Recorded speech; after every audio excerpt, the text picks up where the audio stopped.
Hello everyone. ट्रिग्लिसराइड एक तरह का फैट ही होता है और वो हमारे खून में पाया जाता है। जब आप खाना खाते हैं तो जो कैलोरी की जरूरत आपकी बॉडी को नहीं होती, वो कैलोरी तो ट्रिग्लिसराइड में कन्वर्ट हो जाती है, यानी कि हमारी बॉडी में फैट के रूप में, चर्बी के रूप में जमा होती है और जरूरत पड़ने पर उसमें से हमें ऊर्जा भी देती है, यानी कि ऊर्जा देने का काम करता है। और ये ट्रिग्लिसराइड जो है वो हमारी बॉडी में हद से ज़्यादा बढ़ जाता है तो हमारे हार्ट को बहुत नुकसान पहुंचाता है और उसकी वजह से दिल के बीमारियां जो है वो होनी स्टार्ट हो जाती है। तो ट्राइग्लिसराइड लेवल को कम करना बहुत ज़रूरी है। और जो लोगों का वजन ज़्यादा होता है, जो अनहेल्दी खाना खाते हैं, शराब का ज़्यादा सेवन करते हैं, उन लोगों में ट्राइग्लिसराइड का लेवल जो है वो बढ़ा हुआ देखने को मिलता है। तो हमें हमारी बॉडी में ट्रिग्लिसराइड को मेंटेन करने के लिए कुछ ऐसी चीजों से परहेज करना चाहिए, कुछ ऐसी चीजें हमें नहीं खानी चाहिए जिसकी वजह से हमारी बॉडी में ट्रिग्लिसराइड जो है वो बढ़े ना और मेंटेन रहे। तो ऐसी चीजें मैं आपको इस वीडियो के जरिए आज बताने वाली हूँ। तो आप मेरा ये वीडियो लास्ट तक देखिए और मेरी इस चैनल को आपने सब्सक्राइब नहीं किया हो तो प्लीज फटाफट से बेल आइकॉन पे क्लिक करिए और मेरी इस चैनल को सब्सक्राइब करिए ताकि आपको अगले हेल्थ नोटिफिकेशन की वीडियो टाइम पे मिलती रहे। हमारी बॉडी में ट्रिग्लिसराइड लेवल को मेंटेन करने के लिए हमें हमारी खान पीन की चीजों में बदलाव लाना बहुत जरूरी है और हमें हमारे खान पीन में ऐसी कुछ चीजों से परहेज करना चाहिए, जैसे कि ज्यादा स्टार्च वाली सब्जियां नहीं खानी चाहिए, क्योंकि ज़्यादा स्टार्च वाली सब्जियां हमारे बॉडी के लिए बहुत नुकसानकारक होती है, जैसे कि आलू, शकरकंद, मक्का, कद्दू, हरे मटर, इसका हमें इस्तेमाल नहीं करना चाहिए।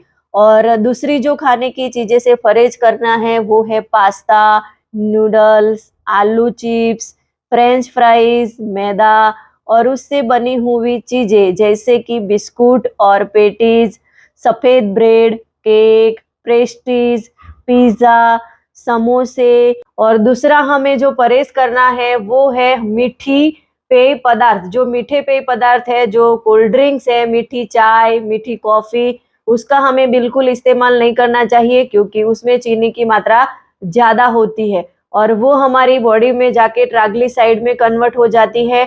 और बहुत सारे लोगों को फ्रूट जूस पीने की आदत होती है तो फ्रूट जूस का भी हमें इस्तेमाल नहीं करना चाहिए क्योंकि फ्रूट जूस में भी चीनी की मात्रा होती है। तो हमें खाना ही है तो होल फ्रूट्स यानी कि सीधे फ्रूट्स का ही हमें इस्तेमाल करना चाहिए, वो हमारी बॉडी के लिए ज़्यादा हेल्पफुल होगा।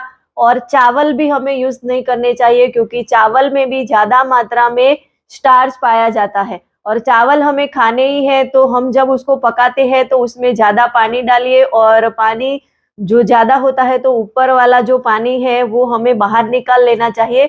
तो ऐसा करेंगे तो उसमें स्टार्च की मात्रा कम हो जाएगी। और हमें जो परहेज करना है वो है कि जो लोग नॉनवेज वाले होते हैं, जो नॉनवेज खाना चाहते हैं, उनके लिए उनको रेड मीट बिल्कुल बंद कर देना चाहिए और उनको स्किन यानी कि जो वाइट मीट है उसका यूज करना चाहिए। और वो अंडा खाना चाहते हैं तो उनको वाइट वाला पोर्शन खाना चाहिए, पीला वाला पोर्शन उनको छोड़ देना चाहिए और वो लोग फिश का यूज कर सकते हैं। और हमें डेयरी की प्रोडक्ट जो है वो कम फैट वाली जो आती है उसका हमें यूज करना चाहिए।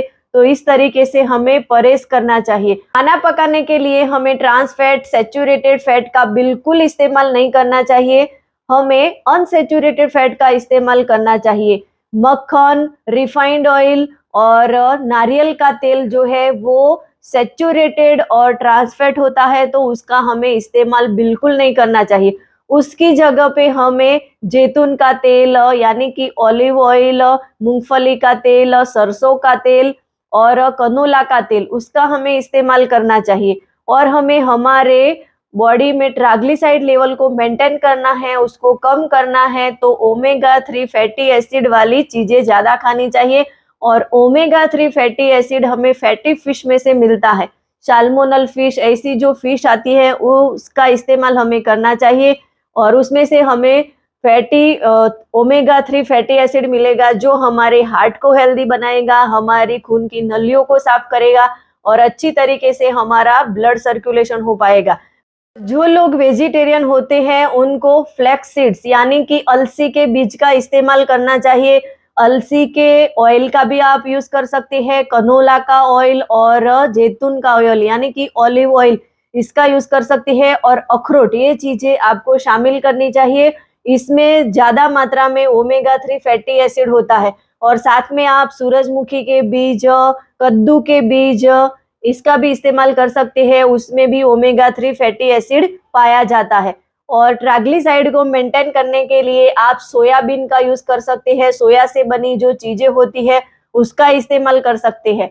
और हमारी बॉडी में ट्राइग्लिसराइड लेवल को मेंटेन करने के लिए हमें एक्सरसाइज करना बहुत जरूरी है। हम एक्सरसाइज करेंगे तो हमारी बॉडी में ट्राइग्लिसराइड जो है वो मेंटेन रहेगा और हम जो है वो हेल्दी रहेंगे। Thank you.